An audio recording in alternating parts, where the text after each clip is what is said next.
My name is Mark Rubin, and I'm a dream weaver. I hope these widgets help you weave your dreams into reality. My exploration of experiments with vibrations was one that gave me a good sense of the relationship between energy, information, rules, and geometry. But I didn't know, I couldn't explain it that way back then. I was probably 7 or 8. But I'll tell the story here is that I had a record player, Mickey Mouse record player, and we had records. We would listen to songs and stuff, stories. But the record player had a little lever that you could adjust the speed, 3 different speeds and a neutral. So it had 33 RPMs, 45 RPMs, and 78 RPMs. I didn't have any records that were 78 RPMs, but I had 33 and 45, and also neutral. Sometimes I would listen to like a 45 record on 33, and sometimes I would listen to a 33 record on 45, and I could hear the pitch proportionally to that. I could see a representation of 33 divided by 45 or 45 divided by 33, not mathematically, but in the scale of this, of like how off the pitch was. And I thought that was cool. But then, I was tinkering around with this idea with different speeds and vibrations and stuff. And I would put the record player in neutral. I would wiggle my fingers, like walk my fingers on the record to try to spin it at the exact speed that matched the pitch that was the right pitch, acoustically for hearing it. And I did that for a while. I thought that was fun. I have to do it in reverse, listen to the record backwards this way, try different things and see if the pitch was also inverted in reverse, which it was, and like the messing around.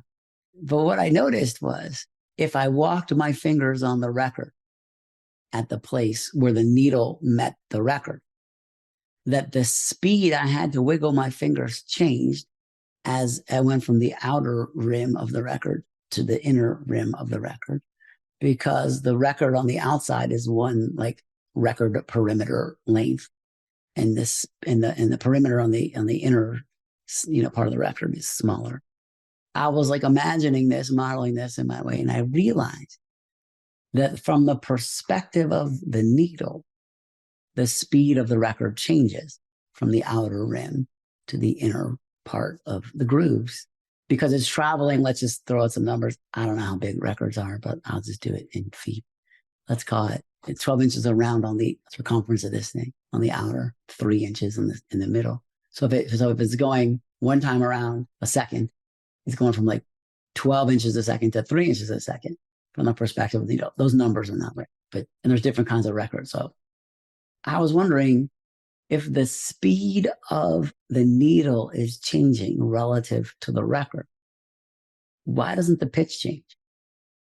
Why doesn't it change the sound?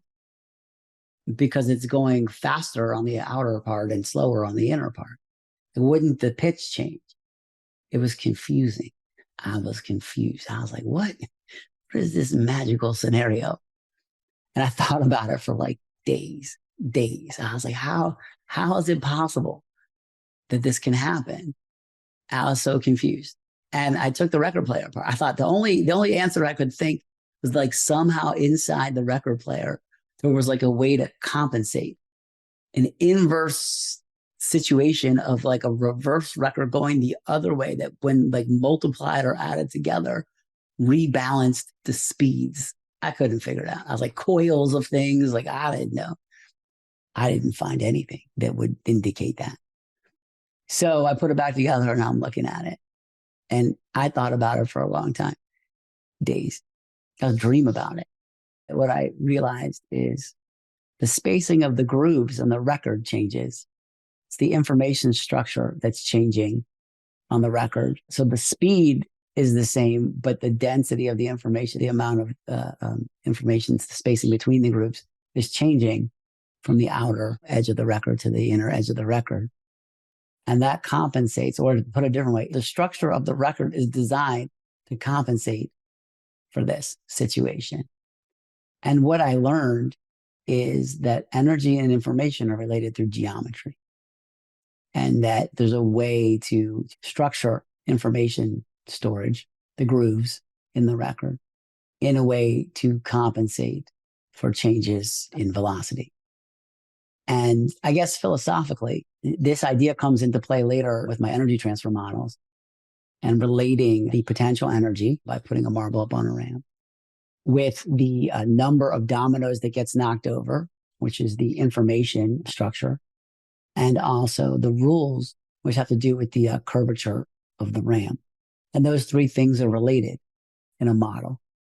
And they're related at snapshots in time, just like the record is, and the grooves in the record and the sound that comes out.